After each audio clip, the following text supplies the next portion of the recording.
Okay.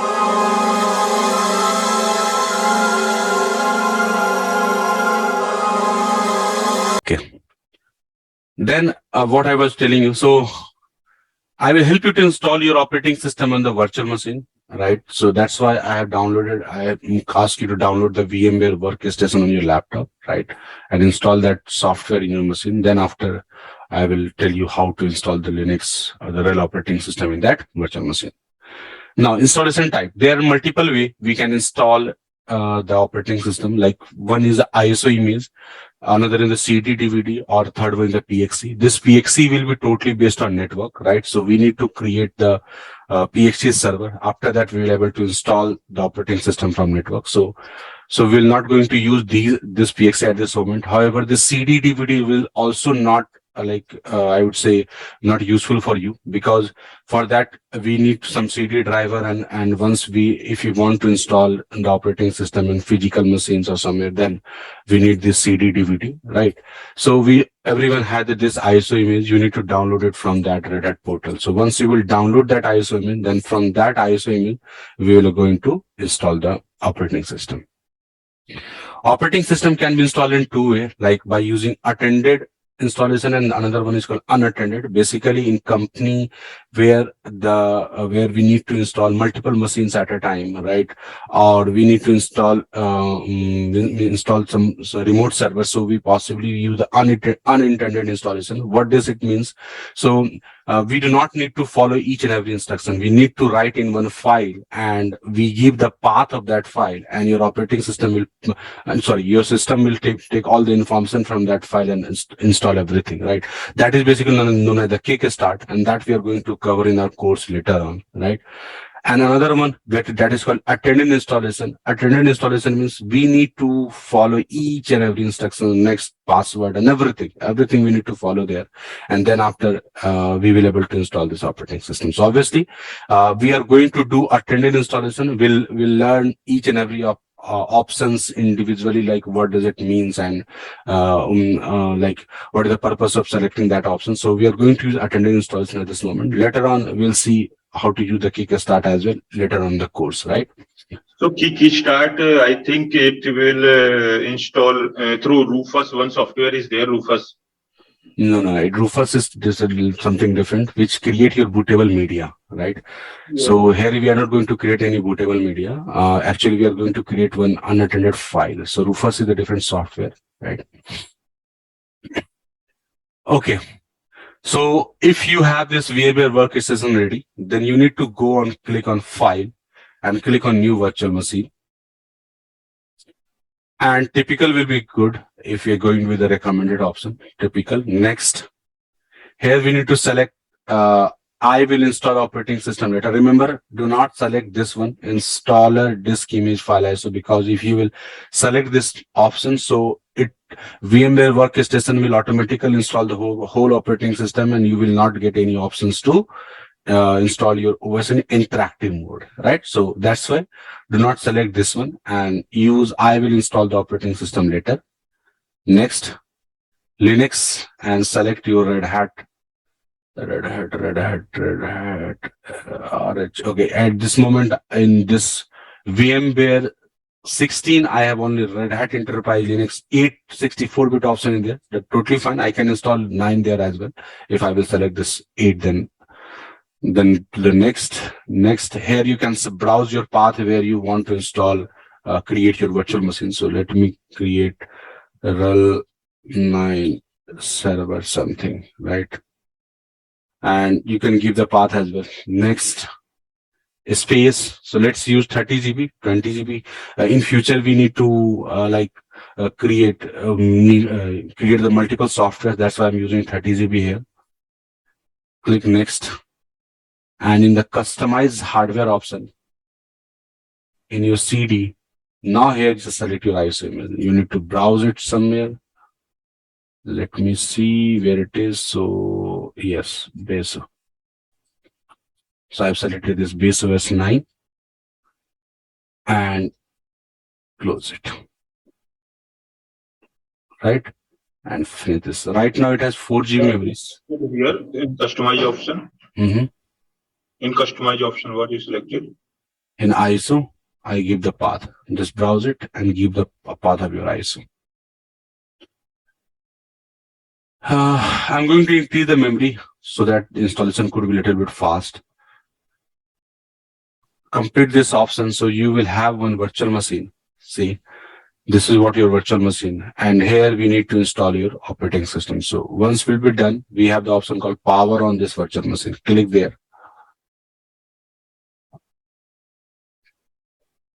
Right. So here we got the option install Red Hat Enterprise Linux 9.0, test this media and install Red Hat Enterprise Linux 9.0 and troubleshooting. Right. So just select install Red Hat Enterprise Linux 9.0. Right. And then after we'll proceed there. So anyone who is doing parallel with me? Anyone? Right now we are not doing. Okay. Anyone else?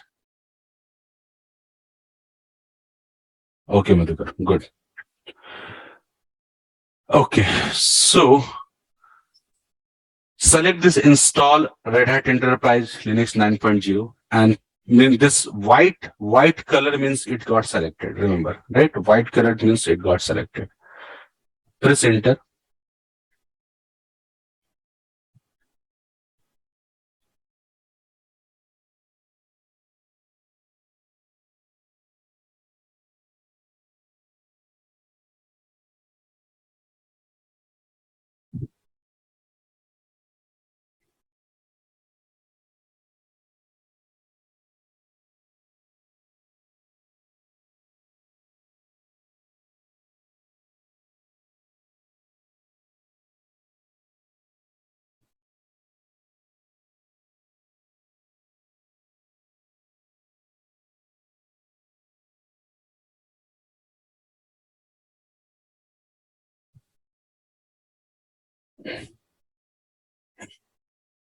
So you can notice one message there, installing installer. One moment.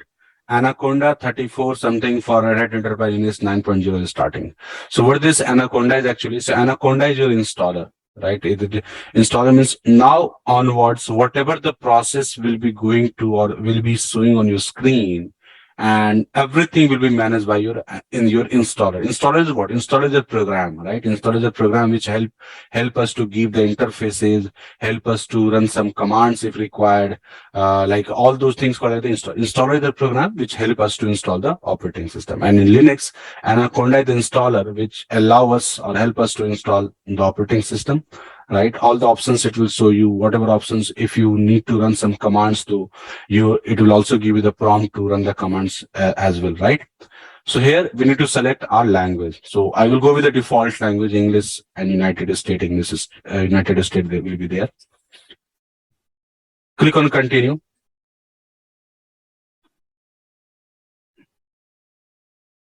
It will take some time at this screen. Yeah. Now here you can see we have all the options which we need to provide while installing our operating system. First of all, it is keyboard language, right? So it's selected US English.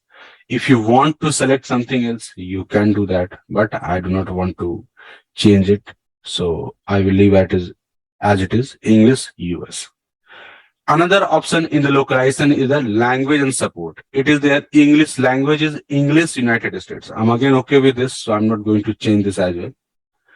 Third option is date and time, right? So I need to click on this date and time and I will going to select as per my country, Asia, Kolkata, right? It will give you here also you can select the name of your state there, or in the map, if you will click on the India, so it will take the Asia, Kolkata as well. And then click on done. So now time zone has been selected. So localizations in the section we have keyboard language, language support, and the date and time. So all these three has been done. Software. Now, if we have any subscription, then we can click on connect Red Hat, right? But we do not have any subscription, right? We are going to use the free like software operating system, and so we will not going to use this connect to Red Hat. Otherwise, we need to provide the account detail there, right? So we do not have anything, so I'm not going to use connect to Red Hat. Installation source.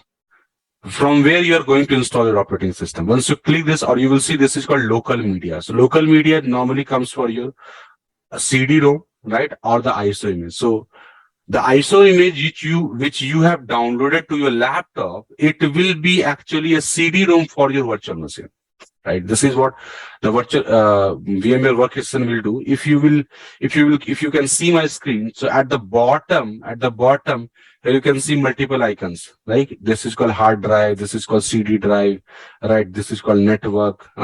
So this is actually acting. Your ISO will be acting as a CD-ROM for this virtual machine. That's why you can see it's saying auto detect installation media and device SR0. So here your operating system is available in this SR0. SR0 means what?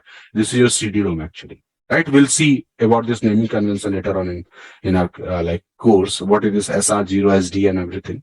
But right now it's SR0. It's automatically detect the operating system in the CD, which is attached with your virtual machine, right? So I do not need to make any changes there, because if we have any other source of installation, then we can provide that. If we have on network, we can provide there, but we have CD-ROM at this moment. So I'm done with this. So do not need to make any modification at this point. So in software section, two options we have done: connected to Red Hat, connect to Red Hat and installation source. And then third one is software selection. Now here, if you will see, it's saying that base environment. Base environment means what? Now, how you want to install your operating system.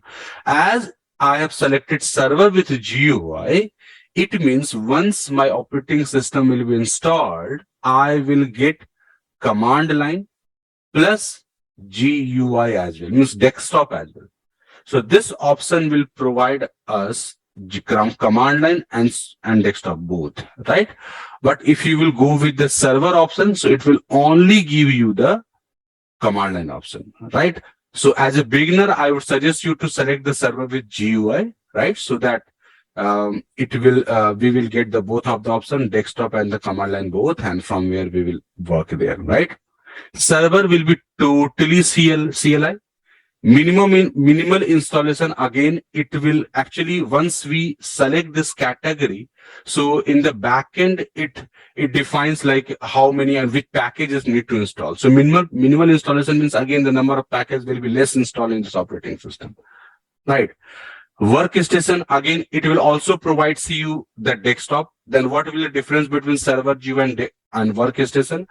In the workstation, there will be some more graphical package we're going to install, right? But again, as we are going to select the server GUI workstation, so it also needs hardware. Okay, like if you will select minimal installation, so it can be also installed on 1 GB RAM. Server, it can be installed on 2 GB RAM, right? Not exactly 2 GB, means I'm just saying, explaining about the hardware requirement, right? And if you will go with the server GUI, so again, the requirement will be increased there, right? So everything which you are seeing there at the base environment, it's all depends on your hardware as well, right? So I'm going to select server with GUI, and I have provided 4 GB RAM there, so it will fair enough to provide 4 GB RAM. However, 2 GB RAM will also okay for server with GUI, but it will be a little bit slow, right?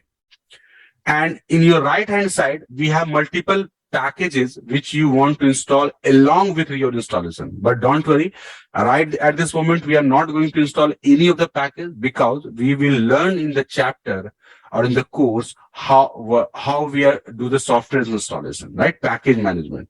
So we'll learn how to install the packages in our Linux operating system. So at that point, we'll see how to install all these things. Correct? But in whatever you will select there, so it will install in your operating system during your OS installation as well. Right? So that is what the meaning of this software selection. So just select server with GUI, so that we will get command line plus graphical as well. Any questions till now? Anyone? Let me know. In the localization section and the software section. Any questions? I am waiting there. I just missed the part connect to Red Hat. Okay. This only when Pankaj you have subscription. Yeah, right. Right. Then only we'll select this. However, if we are not selecting at this moment, once the installation will be done, we can also connect with the Red Hat as well later on. Okay. Same as Windows, right? Yeah, same as Windows. Exactly. Okay. I will wait for any other questions if anyone has from these two sections, localizations and the software. Anyone? Okay. Now come to the third section, that is system. Now in this section, first option is installation destination. Here we have the option to create the partitions. Once you click on this installation part, so here you will able to see your disk, and you can see VMware virtual NVMe disk. As I told you, I will explain about this naming convention later on in the operating system. But this NVMe means SSD drive. Virtually, your VMware workstation is considering the hard drive, a 30 GB hard drive which you have attached with this VM as a SSD. Right आपने सुना होगा SSD drive के बारे में ना? तो जो अभी फिलहाल जो ये VMware अज्यूम कर रहा है कि आपके पास SSD ड्राइव है, and it's totally virtually, so don't worry about that. हमारे लोकल मशीन पे we could have the SD or HDA, but totally fine. From VMware perspective, it is considering it as a SSD. So NVMe is for SSD. ये उसका annotation means naming convention है, right? So if you will see here, it's saying storage configuration, automatic and custom. So if you want to install your, means obviously we would like to create our own partitions. If you select automatic, so it will automatically create the partitions, right? So let's select custom and click on done. Custom, done. And here you will get the options to create the partitions. Okay. Now, before creating partitions, let me explain few of the things to you.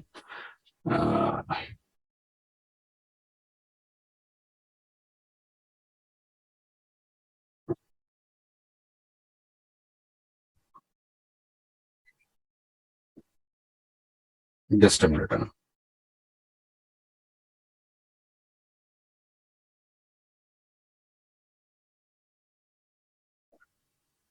Okay.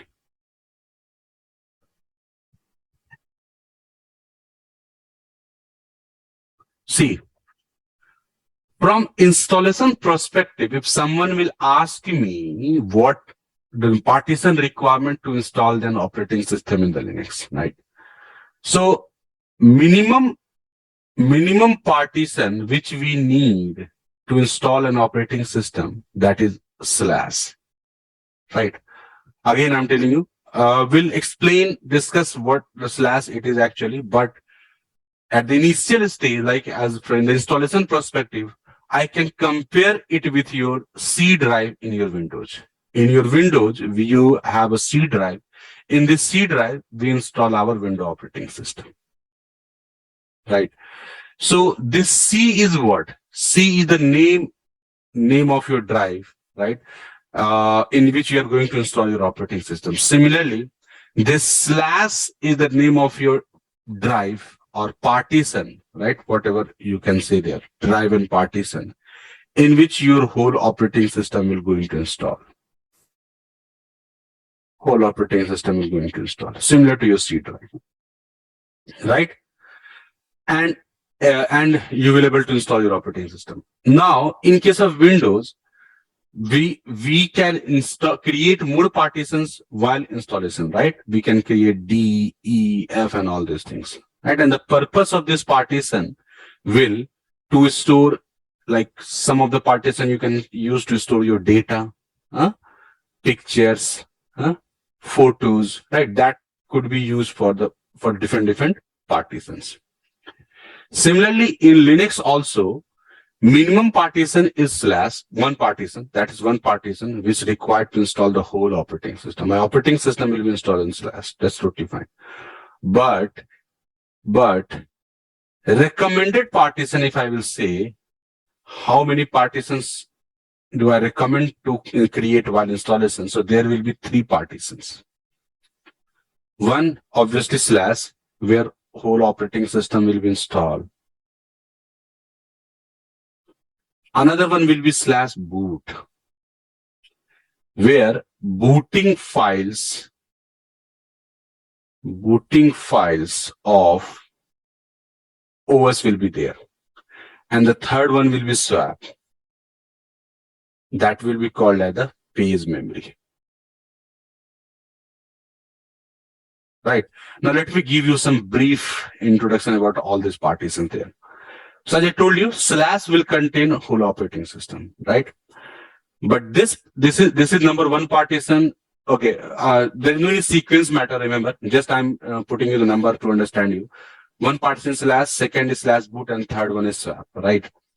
So now slash boot will contain the booting files, and why it is recommended to create the separate partition to store your booting files, because most of the cases where your booting files get corrupted, right? So in that case, what will happen? It will be very easy to recover or repair those booting files if we have booting files in the separate partition, right? So it will help us to recover the booting files very quickly, right? So it will be safer. And plus one more thing, like sometimes your slash got full based on if you install the multiple softwares and all these things, right? So your operating system will get your slash partition get full, right? And if you have the boot partition in the separate boot files in the separate partition, means this partition is going to full. This one will not going to full. It still has the space, right? So as soon as you will going to update your operating system, your size of the image of the kernel, the driver's images will also expand, right? So if your whole space being utilized, then you will not able to upgrade your operating system, your kernel and everything, right? So if you have the different parties of the slash boot, so at that point of time, it will be also very helpful to update your operating system as well, because at that moment it will, once you upgrade your kernel, once you upgrade your operating system, so the size of the kernel image will also going to expand, right? So only this partition will be going to impact, or the space from this partition will be taken. So idea to keep this boot file totally separate is just make our booting files separate from our operating system, right? So that we could have the control on the booting files as well, right? If sometime booting files got corrupted, so I can repair only from this partition, right?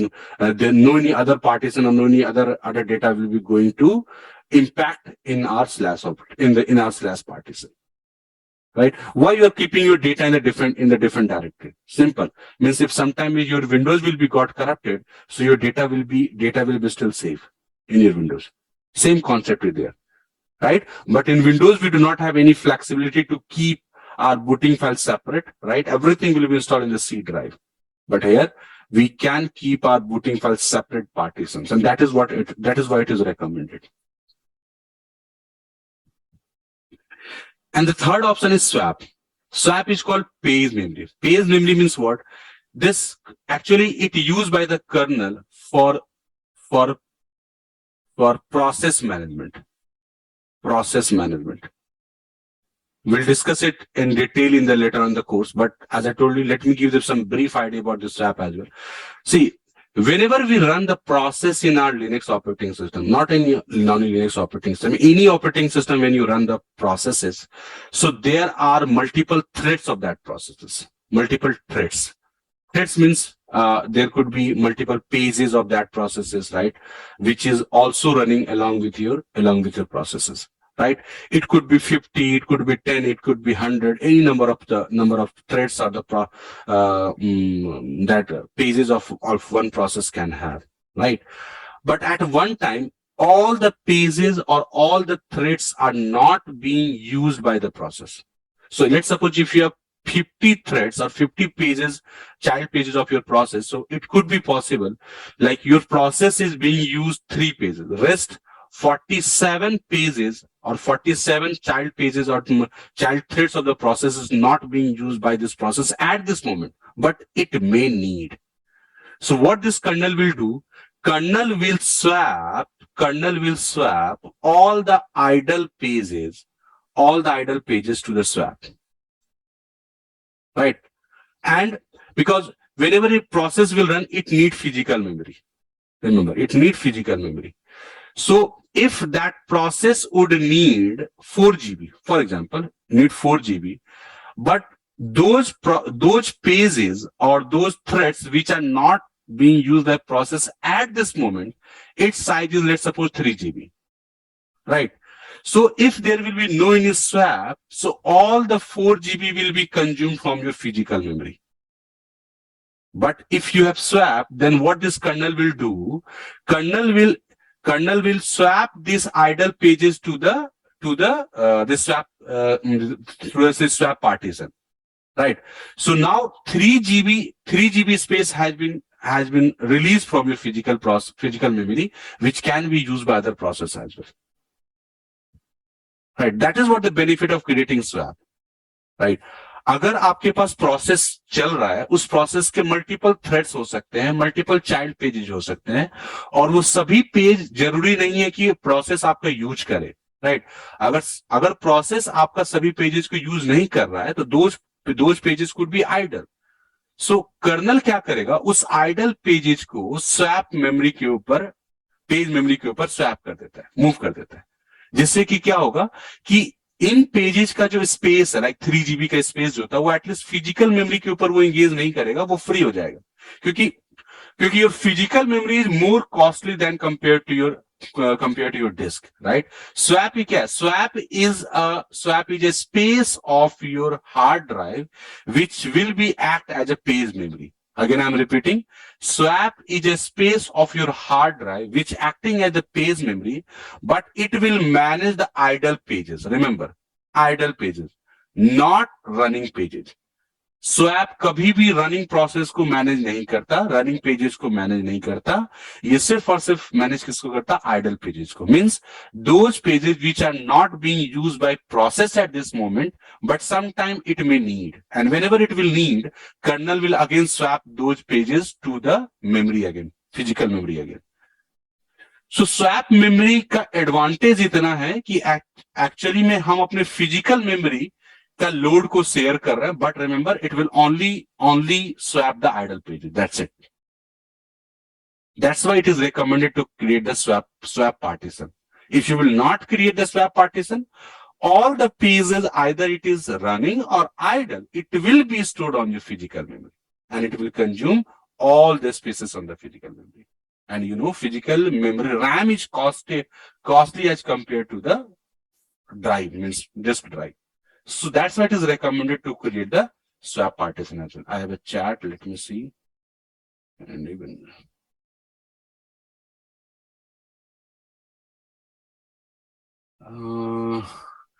Ravi, in that case, you need to log into the app, and from that app, you can able to log into the Zoom as well.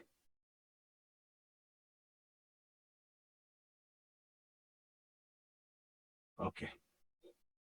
Yes, now I will take a pause there. Any questions anyone has regarding all these three partitions, minimum recommended partition? Let me know.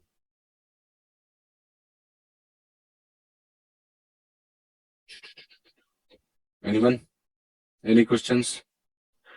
Please feel free to put your inputs, ask the questions. I'm here to explain you if you are not able to understand any of the points. See, in partition, that Linux partition, one is backward slash, right? This is the main partition of for that operating system. Correct. Yes. And it is boot table and swap. It is the sub partition of, right? Slash boot is a sub partition of slash, but swap is not sub partition. Swap is a different partition. So it will include in that backward slash. Yeah, boot will be included in that, but swap will be not. In Windows case, just before some time you told that C, D, and E, F. We having some data. When a window getting correct, all data will be we can able to retrieve our data from D drive, right? At least, right? Because D drive is separate.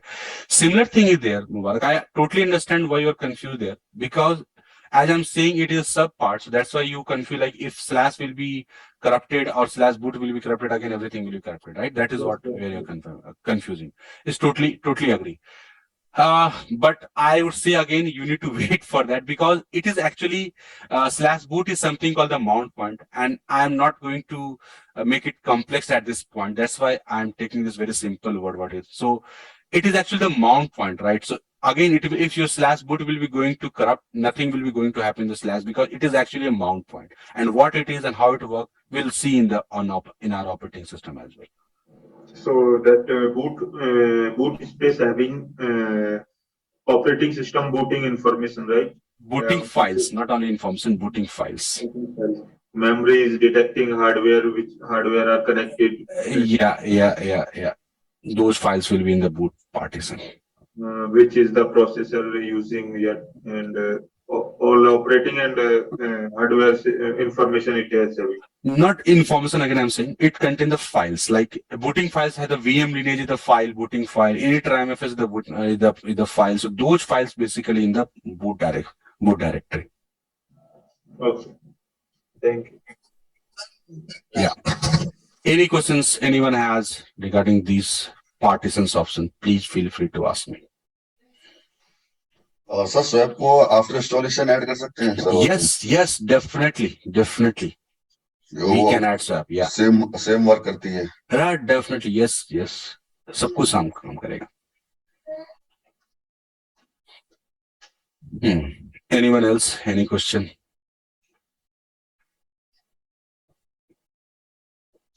Okay. In that case, let me go back to my virtual machine.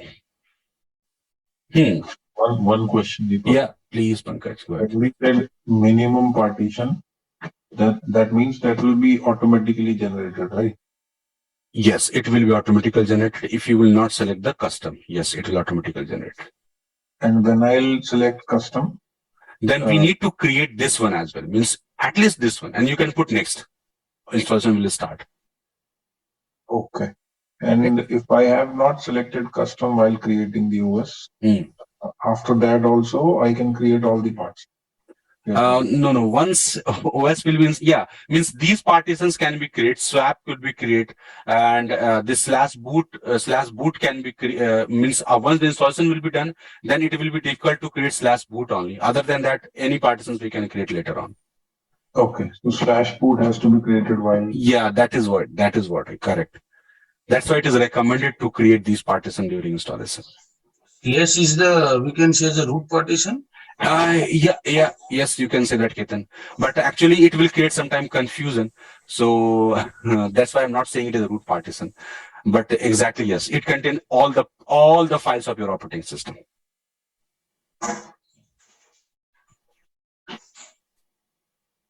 Yes, Pankaj. Yeah, that is all. Okay, got it.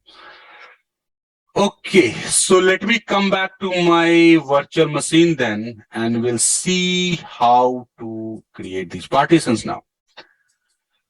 Okay, again, you can see when I want to create the partition, you can see three options are there: standard partitions, LVM, and LVM theme provision. So again, as I told you before, we'll make it very simple at this moment. But again, in the course, we are going to discuss each and everything in the detail, right?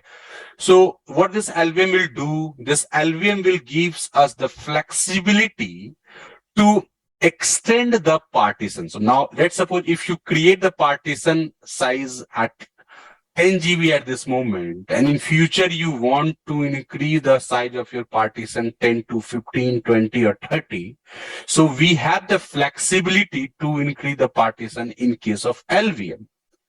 However, in case of a standard partition, you will not able to increase or decrease your partitions, right? So remember that point. And one more thing, see, your boot can only be in the standard partition. It cannot be in the LVM. Remember, it cannot be in the LVM. Your slash boot will be only in the standard partition. You cannot put your slash boot in LVM. Rest of any of your partition we can put in the LVM. Any of the partitions. Right? Okay, I can tell the reason, but hope maybe it will be a little bit complex to you. The reason is why this Boot is the first partition which is going to load when your system will be boot, right? And LVM is actually works with some drivers. So once the drivers will be loaded, then that LVM partitions will start working. So if you like when you will start your system, so obviously your driver will not going to start first. Your booting files will be going to load first, right? That's why your boot will be always in the standard partition. Rest any of the partitions you can put in your LVM. And if you will notice one thing, see, I have kept this LVM there, right? But when I click on plus, and will create slash, any partition you can create. There is no any sequence. Remember, there is no any sequence. I will create slash size. So I have put 30 GB of my disk, so I can put 15 GB there. 15 GB. But as I told you, to install the operating system, 5 GB is also enough, right? But from future perspective, we need to install the softwares and all those things. We need 15 GB. So I'm putting there. And add a mount point. So see, it's create as the LVM automatically, right? Because we have selected LVM there. But when I click on plus and select slash boot and put the size, it's 5 MB will be enough, not more than we required there. And create add mount point, you will notice one thing. See, it changed. It automatically changed to a standard device. Right? So slash boot cannot be created in LVM type. It will be always in a standard partition. And rest of any partitions you can create in the LVM. Right? And again, when I will click on plus and click on swap, now here we need to put the size. Now for the swap size, there is a very small calculation actually. If you have 2 GB of physical memory, then it is recommended to put 2 times of your memory, means 4 GB of swap. If you have 4 to 8 GB of memory, then you can put 4 GB memory is enough. 4 GB swap is enough, right? If you have more than 8 GB, again, means after 4 GB, this 4 GB swap is enough, right? Enough means you can change the swap partition, remember, right? We can change the size of the swap partition as well, right? But the recommended part is, if you have 2 GB of memory, just use the swap partition 2 times of memory, 4 GB of swap. But if you have 4 GB, 8 GB, 16 GB, then 4 GB swap is enough for that. So I have 4 GB of memory, so I'm going to create the 4 GB of swap there. Okay, so I have 3 partitions there. Similarly, I can create more partitions, right? I can create more partitions, which you can see here, or if you if you want to create like slash var or something slash homes, you can create there. And what is the purpose of this? As I told you, we'll see later on. So I will click on done, but before that, anyone has any questions at this screen? Because we cannot come back to this screen, remember, right? All the installation will be, we need to repeat that. So anyone has any questions at this point, please let me know. What is coming 13.97 GI? GIB, exactly. See, when you measure the unit, so it is called GIB, means giga index byte. Right, it actually the calculation of measuring your disk, right?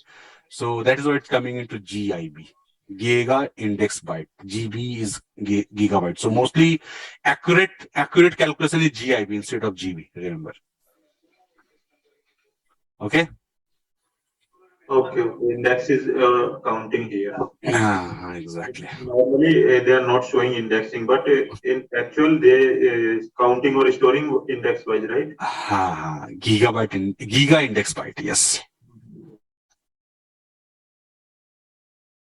Any other questions at this screen? Anyone? So all are stored in XFS file system. Exactly. All are stored in XFS file system. Good point, Pankaj. So, okay, let me give 2 minutes on this XFS actually. In Windows perspective, whatever the partitions you are creating, that is actually formatted in NTFS. What is this NTFS actually? So NTFS is the file system in which you are formatting your partitions. Similarly, in Linux, at this moment, whatever the partitions is creating will be going to format in XFS. Right? We have other options available, but we'll discuss these things later on, right? So All these partitions are going to format in XFS, except swap. Swap has their own file system called swap. Slash is XFS, boot is XFS, swap has their own file system called swap. So it will automatically take swap. Yeah. As we selected the swap, so it automatically take there. One question that you telling if you have 8 GB, you can create 4 GB.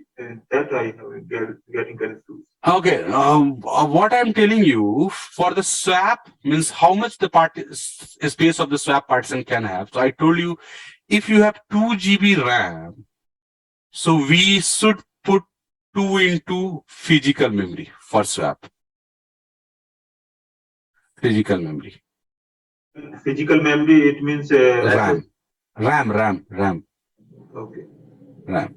So 2 GB RAM means you need to have 4 GB of swap. It is recommended. If you have 4 GB or more, 4 GB or more RAM, then in that case, 4 GB swap will be enough.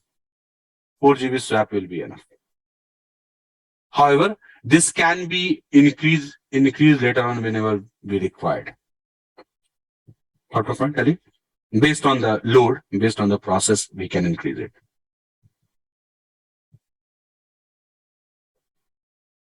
If we are having more than 4 GB RAM. Yeah.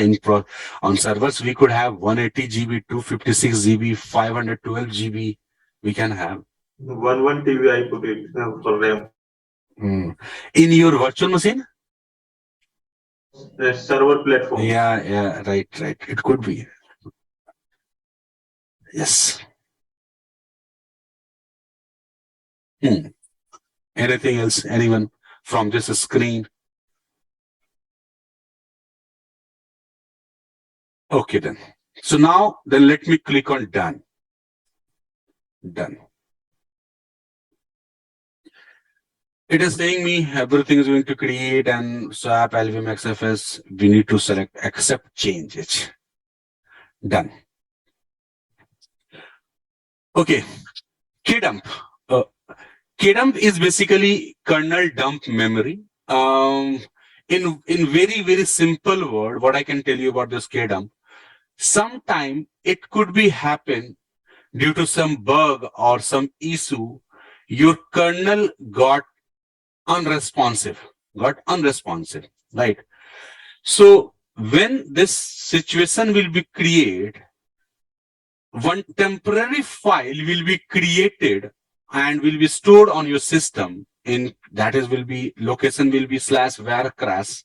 Totally agree. You will not able to understand what is var crash, but there is a location in your system where your kernel will generate a temporary file which you need to share with the Red Hat, or even you can use that file to analyze why that kernel got crashed, right? So this kdump is actually again use some space of your memory to generate those temporary files during the corruption of the kernel, right? So it's up to you if you have like enough memory, like we have 4 GB, 8 GB, 128 GB, 512 GB. So it is recommended to keep this kdump enabled. However, if you have less memory, we can disable this. Plus, anytime we can disable this kdump memory from your operating system as well, right? But the purpose of this kdump memory is to generate the temporary files in case of kernel crash. It will have all the informations during that timeline, what happened at this moment, what drivers create the problem. So most of the informations that could have and could help us to analyze or debug what was the problem at that point. Right? That is the meaning of kdump. Sorry, sir, for disturbing. Let's say again. Yeah. This kdump you say, so this will be generate the temporary files of any of the files, or this kernel files only? Temporary files for kernel only. Where crash, there will be location where it will store that kernel file will be there. Like in Windows now, some temporary files are creating automatically. Okay, that not regarding that temporary files, Okay. Ketan, right? That is the application related temporary files. I'm not telling about that. Okay. Okay. Once when let's suppose any bug comes to the kernel, right, or any problems come to the kernel, so kernel got corrupted, your system get unresponsive. Okay. So at that time, it generate you can say the mirror of your whole operating system, whole kernel, and will create one file and store in some location. So Right. in case of any, suppose this file is unresponsive, Your system is unresponsive. like some box or regarding any kind of issues. So that possible to recover. Yeah, it will be. Means obviously we will troubleshoot that. But we will also would like to see historical event, right? Means why it got corrupted. Getting my point. Once it will be corrupted, we will recover it. Definitely. We will repair the kernel, we will repair the file system, everything. Your system will be come up. But you would like to see the historical events. What happened at that time? No. So for what is the purpose for this generating the temporary That is what files? I'm telling you. That to see that historical event, we need kdump. Why that terms is using here? We can put, we can use kput and kfile. No, dump means it actually creates a mirror of your whole OS. That is what dump. Dump is what backup, right? Dump is what backup, right? You are dumping something from one place to another place, right? So everything which you have in your operating system, it will be create exact copy of that thing and dump as a file in one location. But that is file, that is our file of our operating system. It is very good. It is not a dust and all. We are using dump. No, everything if you look, if you correlate with these terms, obviously, dump means actually not only dust. Dump means what?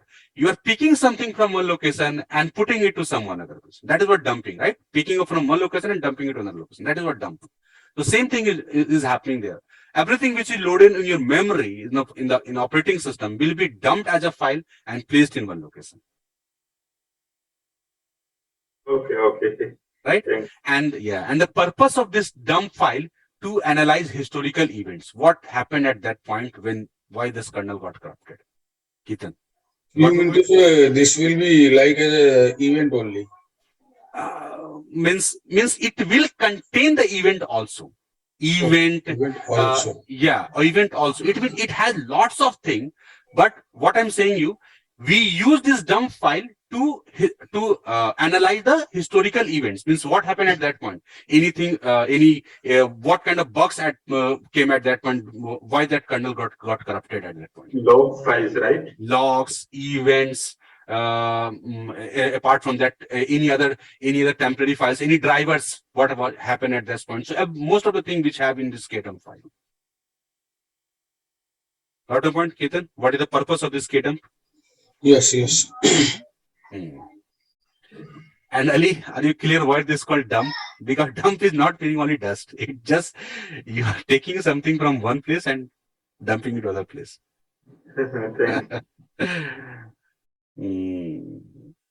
Yeah.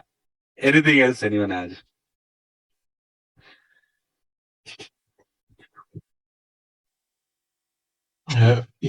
So this kdump will be destroyed once the OS is rebooted? No. It will be there. It will be there. Until unless you will not going to remove this, or you will not set any policy to remove the 4 months back data and files, all these things, it will be there. So it will be on rotation mode, right? Yeah, if we enable that policy. Now, I'm asking like if I have given 6 MB of space to this, then if the data is increased by from 6 MB. Okay, actually it is dumping the data on your disk, right? So in your disk in the var folder. So if the space of var will be going to increase, you need to clear it manually if you not make any policy, rotational policy. Right? You need to manually delete it. Okay, otherwise it will not store the fresh logs. It will keep the old logs. Obviously. If the space will be full, then it will not keep the fresh log. Definitely. Okay.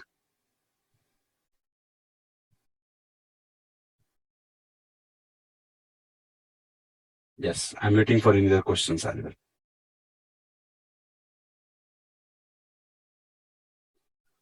Okay, then I'm going to click on network and host name. Here, we need to put some IP address and the host name, right? So at this moment, what I'm going to do, Ethernet is unavailable. Why it is?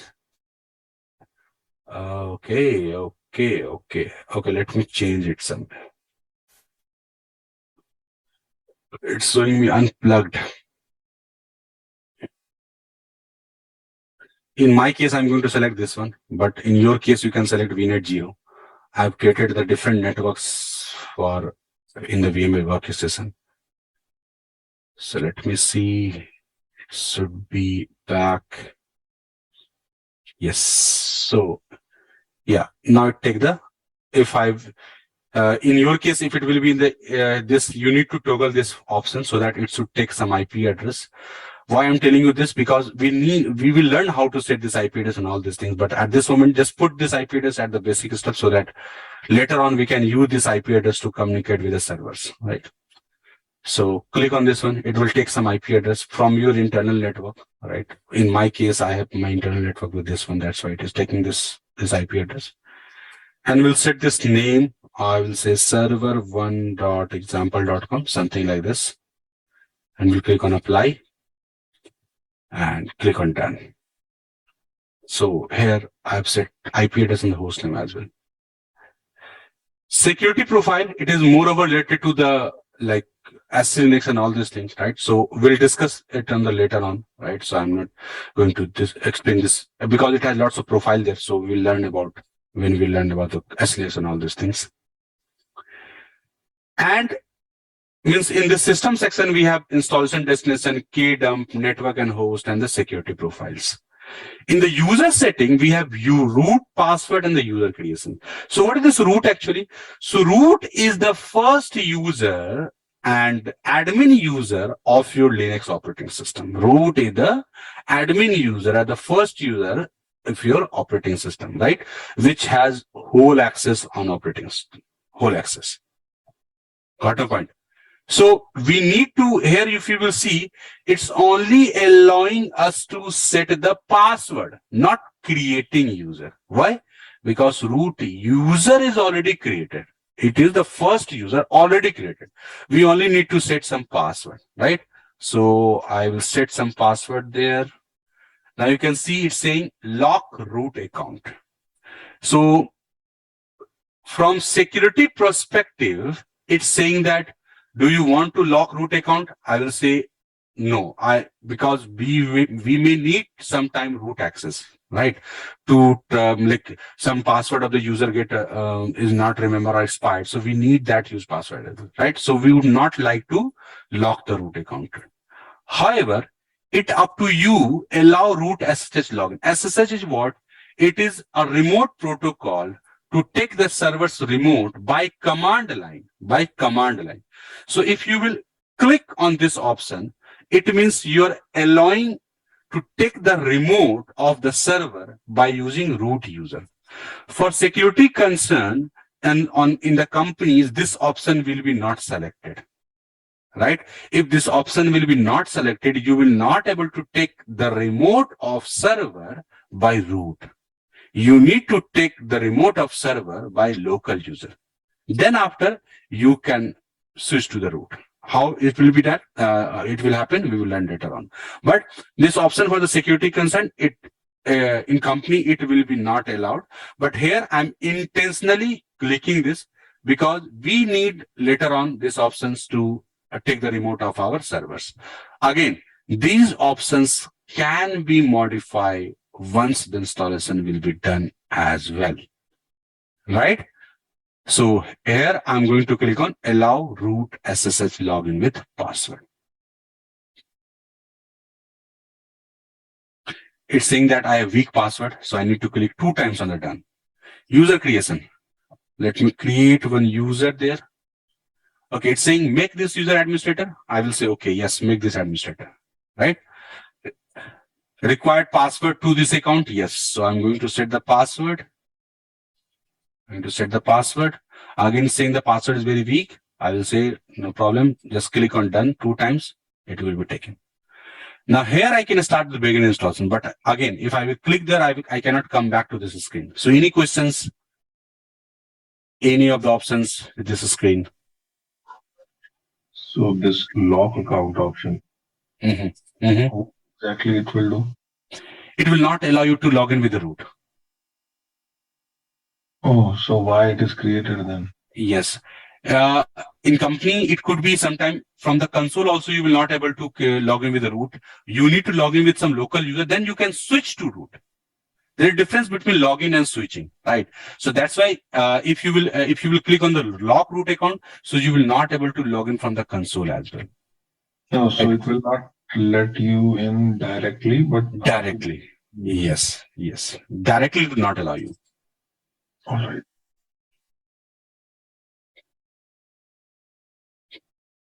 Anything else anyone has from this screen? If I will click on begin installation, I will not able to come back on there in this screen. Okay, so then let me click on begin installation. Yes, so now installation has started, right? And it will take some time. Meanwhile, also we are going to take a break of 10 minutes, right? So after 10 minutes, we'll come back and we'll see these processes, right? So we'll take a break for 10 minutes. We'll resume at 9:40. Sure. Okay. Last Saturday also 9:29 we take. Is it? Oh, very. Okay, we'll back in 10 minutes.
Okay, so the installation is still going on, right?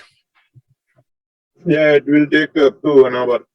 No, not at all. It will not take 1 hour. It will be on this, if you have good resource, so it will be complete in 15 to 20 minutes.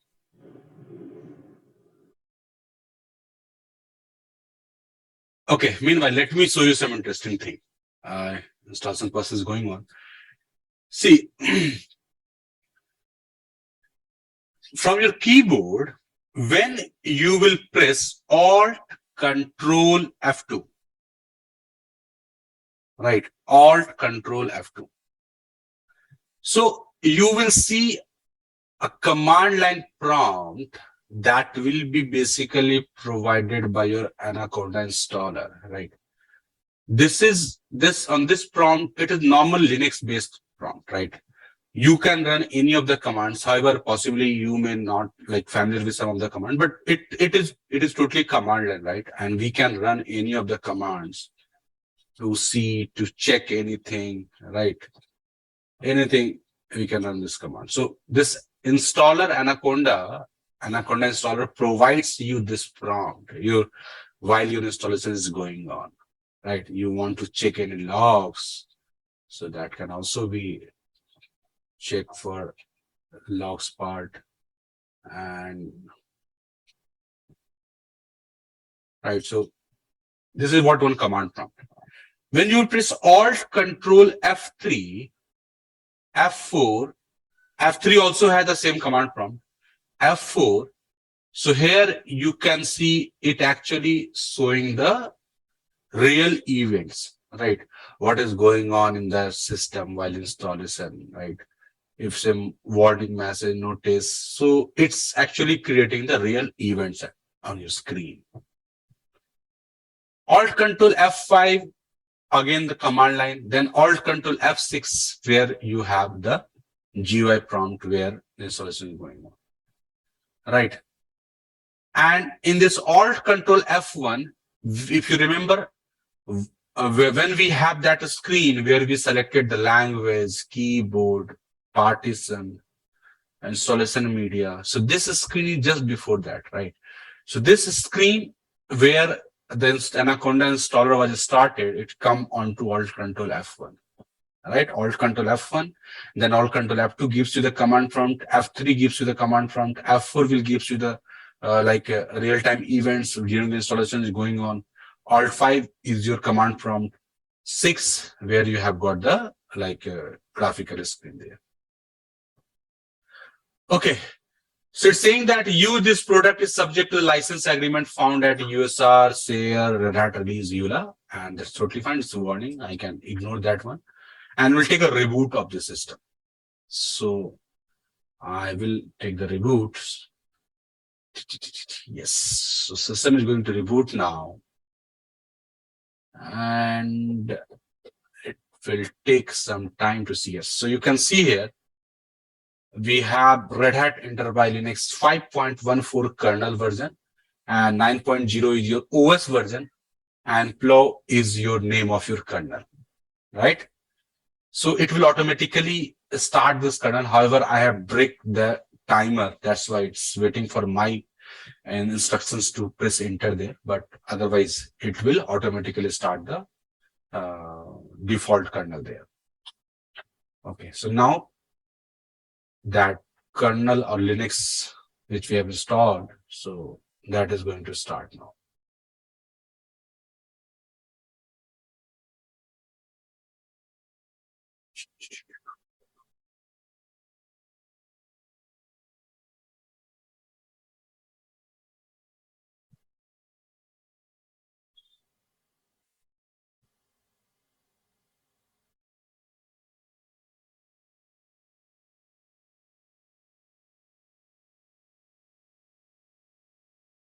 Okay, so this is what the login prompt you have. If you want to log in with administrator, we have not listed option there, right? And we can put username and password, but we have created the student as a local user and give the admin access as well. So how we will utilize that admin access, we'll discuss later on, but this is what the student user which we have created. We'll click on this and will ask us the password, and I will type the password here and press enter. And I will get the GUI screen, desktop screen of Linux, RHEL 9. Yes. So that is what the screen of your RHEL 9. I will say no thanks. Otherwise, you can click on check tools. So it will show you some informations regarding start tour about the Red Hat Enterprise Linux, right? It will show you how to select the activity options and all these things. So it will gives you different options. Like in Windows also you get, once you install your operating system, so you get all these options, right? So similar things it is. And this is what your Red Hat Enterprise 9, RHEL 9.